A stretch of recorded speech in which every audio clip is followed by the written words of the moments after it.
wanted to start with a bit of this week's news. It's the women and children at Calais are going to get heated tents. Now, it's obviously better that they have heated tents than not have heated tents, given the fact that very clearly we all know that winter is coming. But wouldn't it be better if they actually lived in houses, in proper homes, and were able to get on with their lives? And I think what I wanted to focus on today is what we can do, how we can campaign, what the best approach is. And I think the approach is we have to really talk about individual stories, about circumstances that any person can relate to. This is really a counteract to that dreadful word that Cameron used, swarms. You'll remember that. Let's make sure that we're talking about individual people that anyone can relate to. And I think I often quote from the case of an excellent book by an independent journalist called Emily Duggan, Finding Homes, The Real Stories of Migrant Britain. And it's really good because it isn't a whitewash, it isn't, everyone living perfect lives, but it's real stories of real lives. And one of the stories in that is of a woman in her 60s who ended up at Calais. Her son was here in Britain, accepted as a Syrian refugee, but she was not allowed to join him.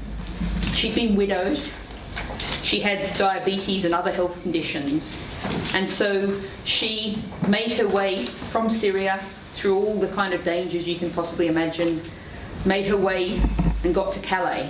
Now that's a story that I've told to lots of people who aren't necessarily very sympathetic about refugees. But when you say that story, they say, well, of course that shouldn't happen, and of course she should have been able to join her son. So I think it's really important that when we're talking about this, we bring it down to the personal and the individual. That's really the way to focus on this, to campaign. And I think it's also worth, and I'll build on what the last speaker was saying, to really build some historical perspective into this. Some interesting figures that from 1850 to the start of the Second World War, by far the biggest movement of people around the world was Europeans going to the Americas. We, all of us collectively, if we think of ourselves as Europeans, were the migrants. And the UN Refugee Convention didn't exist then, but if you'd actually applied the same kind of rules that are applied now, some of them would have been refugees, but a lot of them also would have been economic migrants. And I think it's really important that we need to be really careful about drawing the line between those two definitions. And also, of course, the fact that 42% of international migrants live in the developing world, in the global south. That's where most people find refuge, are given a home, find space. And let's put this all into some kind of scale. We obviously have got the largest refugee crisis since the end of the Second World War. There obviously is real pressure, even with countries who are trying to do the right thing, are struggling to cope. Some of them, I'm sure. But in 1990, 2.9% of the global population was international migrants. So it was 2.9% in 1990. It's now 3.2%. There are more people moving, but it's not massively, in terms of scale, tens or hundreds of times as many people moving. People have always been moving. And when we're talking about this, it is of course important to take the really long, broad scale view and think about the fact, while we talk about how we give people who desperately need safe homes now safe homes, we also need to focus very much on, we don't want anyone to have to be a refugee. We need to be thinking about that big, long scale, big issue problem as well, because we don't want anyone to be forced to leave their home, to flee, often with absolutely nothing, in absolute desperation. And that means we've really got to think about decisions that we're making now about policy. The situation of the Syrians, the situation of the Iraqis, the situation of people from Afghanistan, all of those, we, Britain, our foreign policy, has considerable responsibility for the situation they now find themselves in. Now, we can't change that past. What we can do is say we're not going to go into any more situation and fling bombs around. We know that's a failed policy. We know that we should not be doing that, and we have to stop doing that. Now, to come back to what else we should do practically in terms of refugees, I think Calais is a really important focus. There are only 6,000 people thereabout there. It's a problem that could be solved like that. The French government and the English government could get together. The English could say, right, people who have a good cause to be in Britain, we're going to process them and allow them through. Let's say 4,000 of the 6,000 do that. We've got lots, I'm proud to say, lots of local councils, local communities up and down the country who've said, we'll take some refugees, we'll find the homes for them, we'll support them. Let's match up those communities, say the 4,000 people in Calais with good cause to be here, bring them over safely, no more deaths. They've already been, the Calais Aid website records about 20 deaths of people who've been desperately trying to get from Calais to Britain. And one of those, I was reading the list this morning, and one of those was a baby of a couple of hours old who was born prematurely after his mother fell off the back of a truck, an Eritrean woman. You know, she clearly should have been able to get to Britain. She had desperate reasons to get to Britain. She must have been desperate.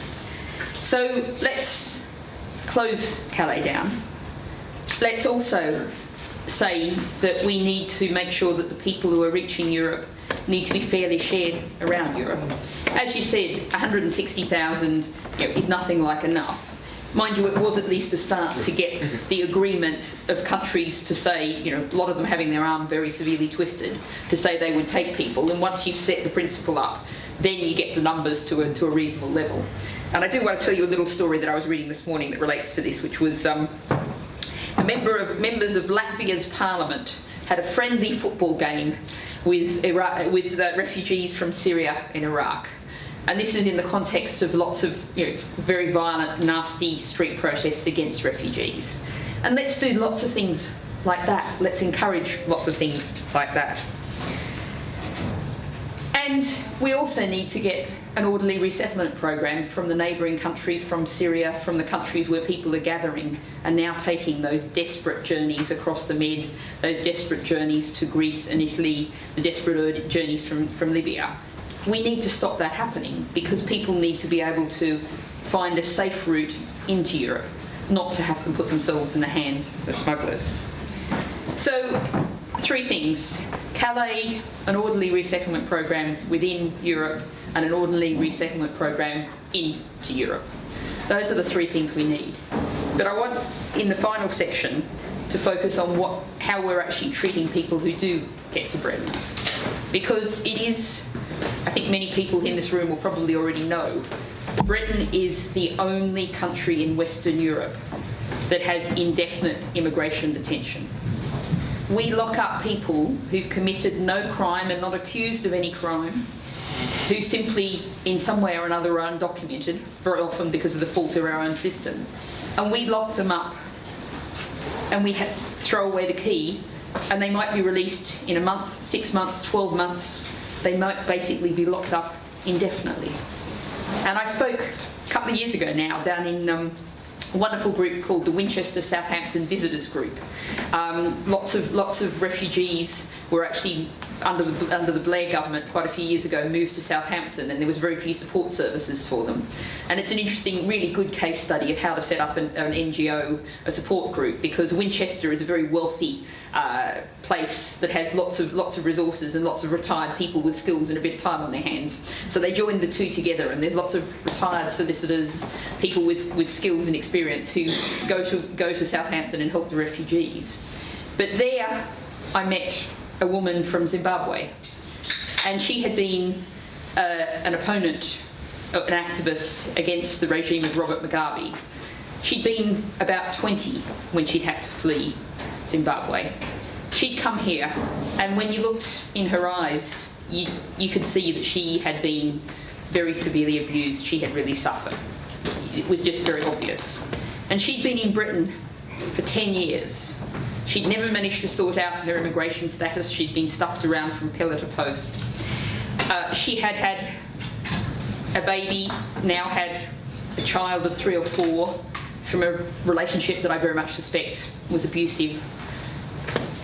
And now she was actually studying She was studying to be an early childcare worker, and that was something that the group had organised for her, was paying for her, was funding her studies, and she was building a life.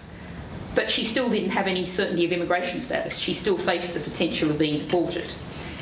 And what she said to me, and I think this really sums up what we're doing to people in Britain at the moment, what she said to me was, I feel like I'm in a cage, and there's someone walking past with me, and I can see the keys hanging off their belt, and they're just walking back and forth. And I think that sometime they might unlock my door, but I've got no idea when. And that's the kind of thing that we're doing to people in Britain with our current immigration system. And just to mention another group that I visited up in Leeds, it's a very excellent group that works particularly with LGBTIQ asylum seekers, who have encountered a real culture of disbelief, have really had some truly unbelievable experiences with our immigration system. People being asked to prove that they're gay or lesbian, to the point of the suggestion is of videos. But of course, it's not always easy for them to find the right legal support. Many of the people who work in immigration law come from their traditional communities and have some of the cultural experiences that have, forced them to flee in the first place. So we've got to actually provide those services, provide those support, and get a fair. I mean, we had a government report that said our treatment of LGBTIQ asylum seekers is absolutely unacceptable. We have to repair that. There's so much that we need to do. The immigration detention centres are outsourced. And there's so many names that we hear from so many other contexts. G4S.